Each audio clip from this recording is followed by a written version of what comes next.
I want to be a singer, an artist, photographer, fashion designer.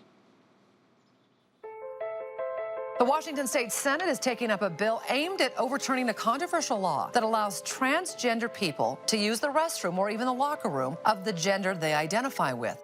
This is my youngest daughter. Do you like my drawing, Mom? She's 5. Yeah, I think it's beautiful. If you open up the ability of a sex offender to go into a restroom claiming that they're somebody else. She's a really happy girl. You know, God made us male and female, and we need to honor that. And we're a pretty typical family. It's a safety issue, not just physical safety, but... Except for one thing. My youngest daughter is transgender. 2016 appears to be a year in which social conservatives, having lost the fight over marriage equality, have now turned their attention onto another vulnerable population.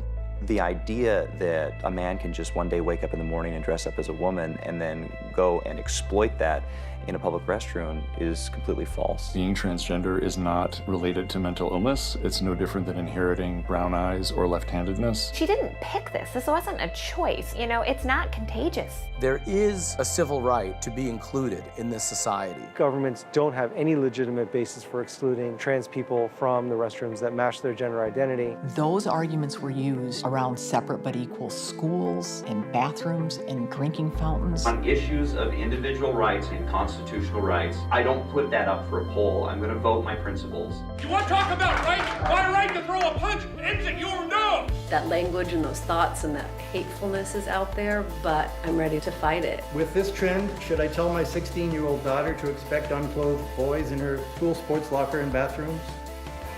Trans women are women too! Trans women are women too! They need to be just like you! They need to be just like you!